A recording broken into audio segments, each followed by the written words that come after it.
Bom, na verdade eu estou refazendo essa gravação pela quarta vez. Vamos ver se dessa vez a gente consegue fazer e terminar, né? Então vamos lá. Essa é a aula 2 dos cálculos estequiométricos, né? Eu vou fazer aqui uma série de cálculos com vocês e vamos primeiramente falar um pouquinho da estequiometria, tá?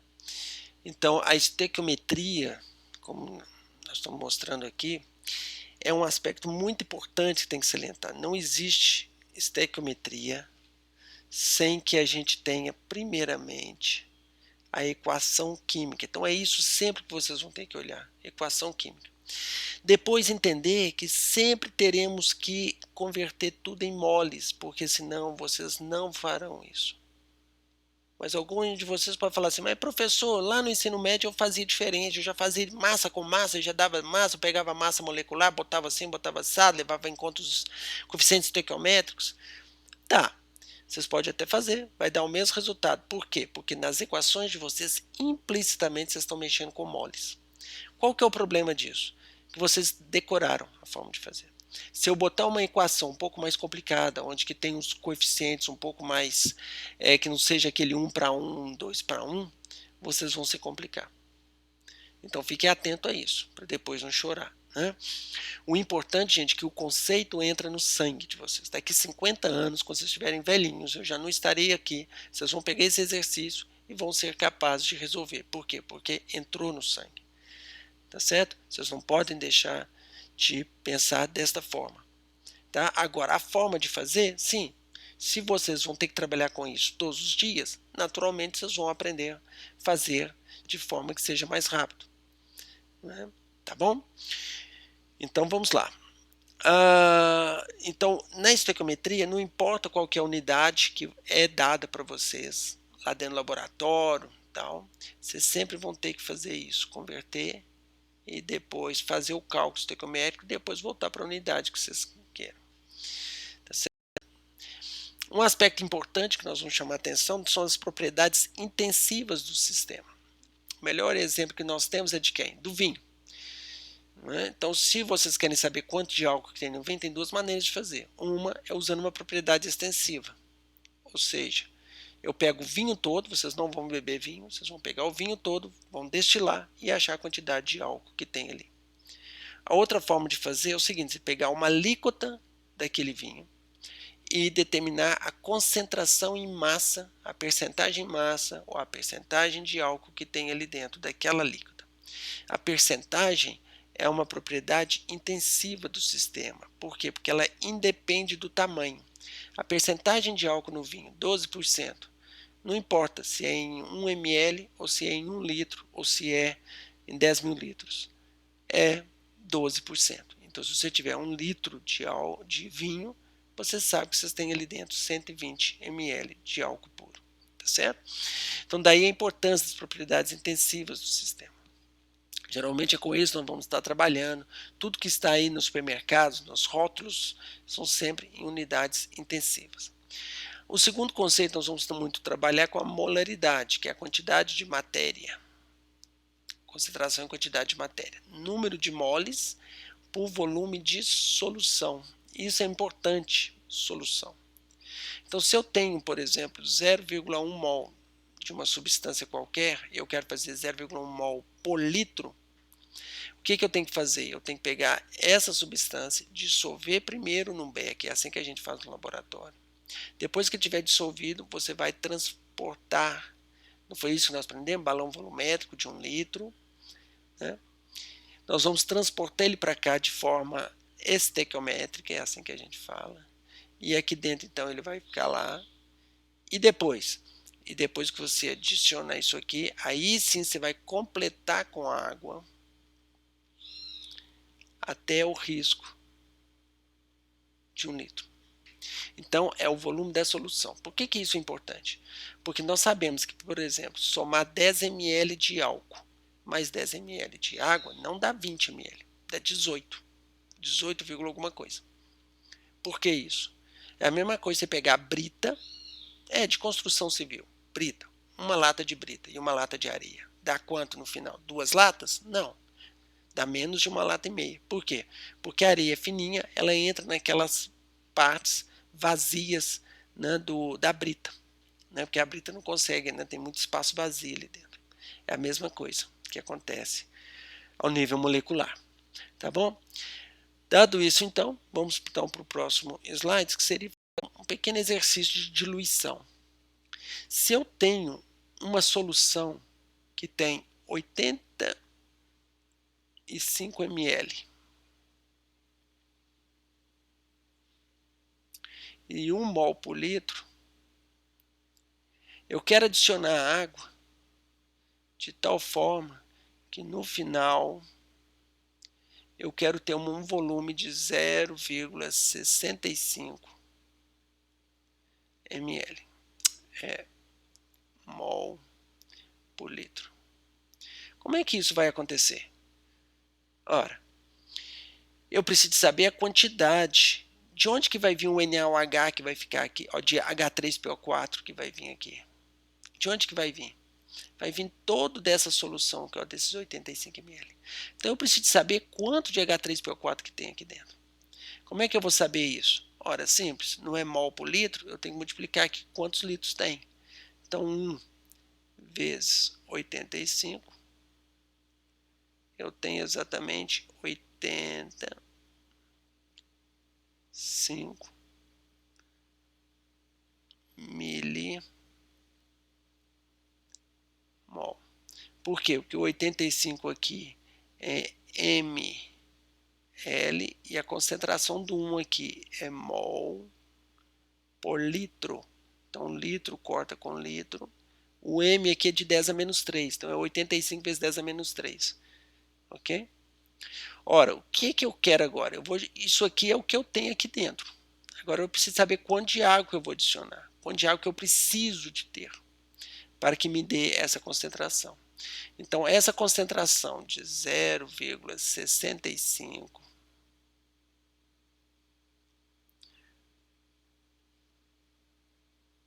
mol por litro tem que ser igual a 85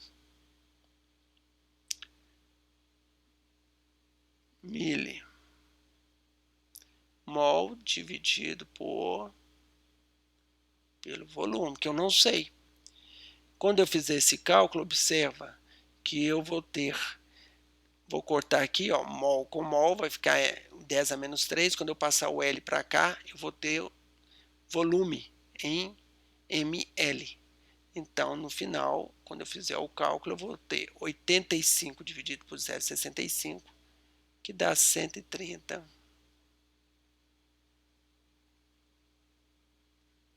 ml.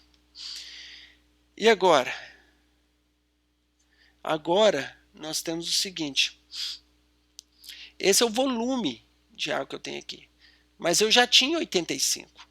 Então, quanto de água que eu vou ter que adicionar? O volume de água que eu vou ter que adicionar vai ser 130,8 menos 85. É isso?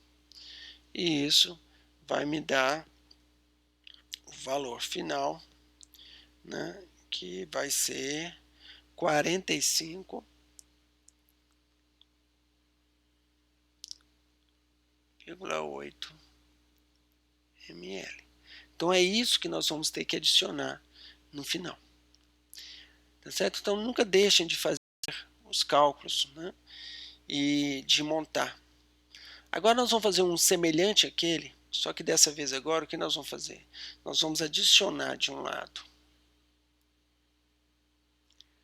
400 ml de HCl. De quanto? 0,2 mol por litro. E vai adicionar o quê? 800 ml. De quê? De NaOH. De quê? 0,6 mol por litro. O que nós vamos ter no final aqui? Então, a primeira coisa que nós temos que fazer é a reação química. HCl mais NaOH dando NaCl mais água. Tá balanceado, tá tudo bonitinho, isso aqui é aquoso, tá? Para mim aqui tá um pouco difícil de fazer. Então, quantos moles de HCl que eu tenho? 400 vezes 0,2. Então, eu tenho 80. 80 milimol.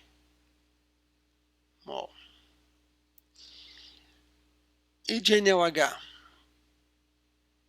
De NaOH, eu tenho 800, não é isso? Vezes 0,6, que eu tenho 480 milimol. Então, eu tenho NaOH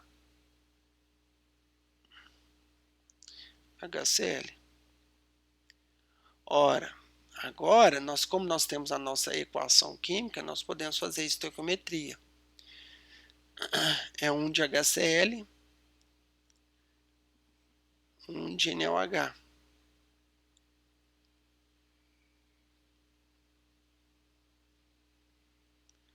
Então, se eu tenho 80 de HCl, eu vou precisar de quanto de NaOH? De 80 milimol. E quanto que eu tenho de NaOH? 480. Então, eu tenho um excesso de NaOH. O HCl vai ser todo consumido, porque eu tenho NaOH suficiente para consumir todo o HCl. Então, eu já sei que o número de moles no final aqui de HCl vai ser quanto? 0. Número de moles de NaCl. Temos que fazer o cálculo aqui. Mais 1 de HCl me dá quanto? 1 de NaCl. Então, se eu tenho 80, x igual a 80. Então, eu tenho 80 milimol. E quanto de NaOH que sobrou? 400. Por quê? Milimol. Por quê? Porque é o 480 menos os 80. Então, agora, no meu sistema grandão aqui, quanto de solução que eu tenho? 1.200 ml. Eu posso calcular a concentração agora? Posso, né? Então, qual vai ser a concentração de NaCl no final? 80 milimol dividido por 1.200 ml. 80 por 1.200 divide. Então, a minha concentração final vai ser 0,067 mol por litro. E de NaOH? 400 dividido por 1.200. 0,33 mol por litro. Então, eu sei exatamente o que tem ao final quando eu misturo essas duas soluções. Eu não tenho nada de HCl. Eu vou ter 0,067 mol por litro de NaCl e 0,333 mol por litro de NaOH, porque parte dele foi consumida e o que sobrou ainda ficou diluído, porque passou para 1,2 litros. Então observa que a gente tem condições de determinar a concentração total aqui, né? Saber tudo, todas as propriedades, quantos moles de íons de cada um que eu tenho, tudo aqui estará aqui de forma clara, tá? Por fim, nós vamos fazer o último, né, agora, que é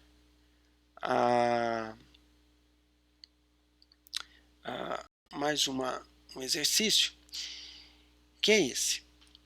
Todo exercício ele é diferente, né? Ele envolve uma realidade diferente, então que isso vai exigir da gente um raciocínio, né? Todo exercício tem infinitas formas de fazer exercício. Esse aqui é uma coisa interessante, observa, temos que ler e compreender a questão. Primeira coisa é o português, é entender.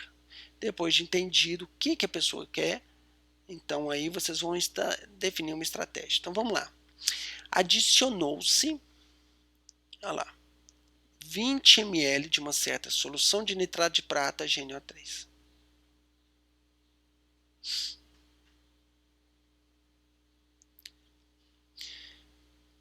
Certo? Cloreto de sódio, né, de acordo com a equação. Então ele tinha uma solução, né, 20 ml de uma certa solução de nitrato de prata, adicionou-se cloreto de sódio de acordo com a equação. O AgCl foi coletado, secado e pesado. Foram produzidos 0,2867 gramas de AgCl. Qual foi a molaridade da solução original? Eu quero saber qual é a concentração de GNO3 que tinha nessa solução inicial. Então vamos ver se nós entendemos. Nós vamos pegar, eu tinha uma solução 20 ml de que? A GNO3.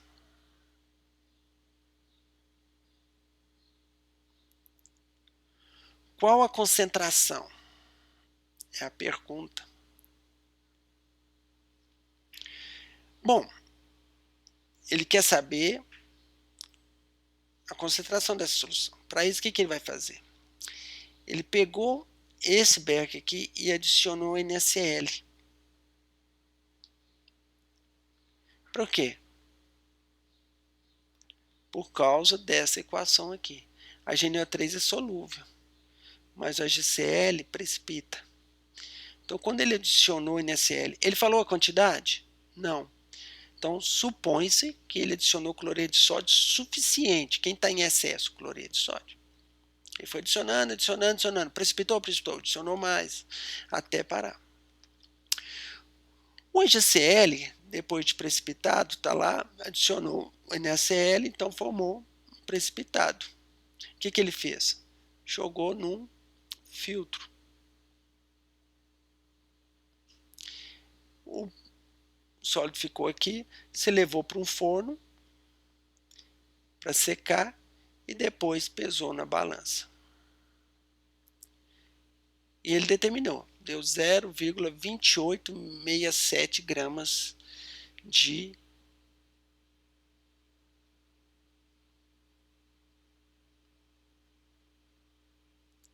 AgCl.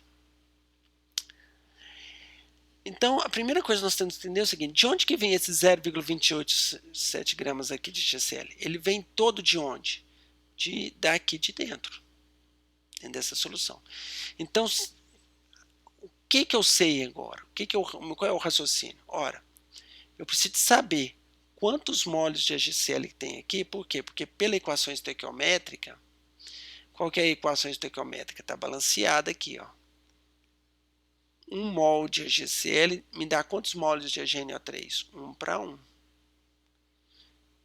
Então, se eu souber a quantidade de moles de AgCl, eu tenho a quantidade de moles de...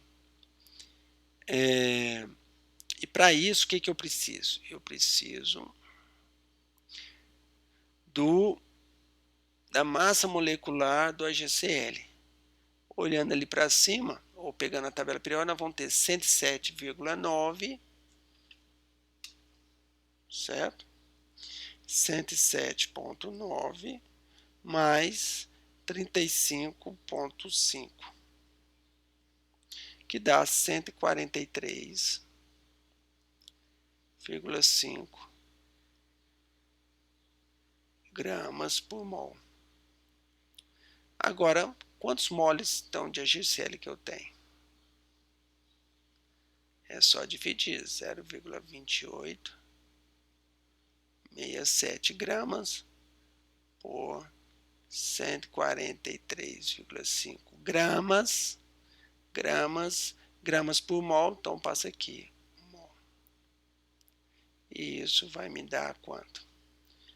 0,2867 divide, dá 0,002 moles.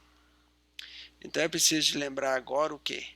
Que 1 de AgNO3 te gera 1 de AgCl. Logo, a quantidade de AgNO3 é igual a 0,002 moles. Não é milimol, não, né? Por jeito que nós fizemos aqui. Então, a concentração agora do AgNO3 vai ser o quê? Quantos moles que eu tenho? 0,002 moles dividido por 20 vezes 10 a menos 3, né, litros. E isso vai me dar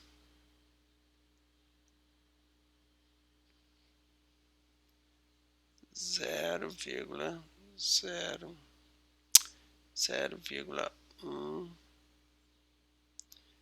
mol por litro.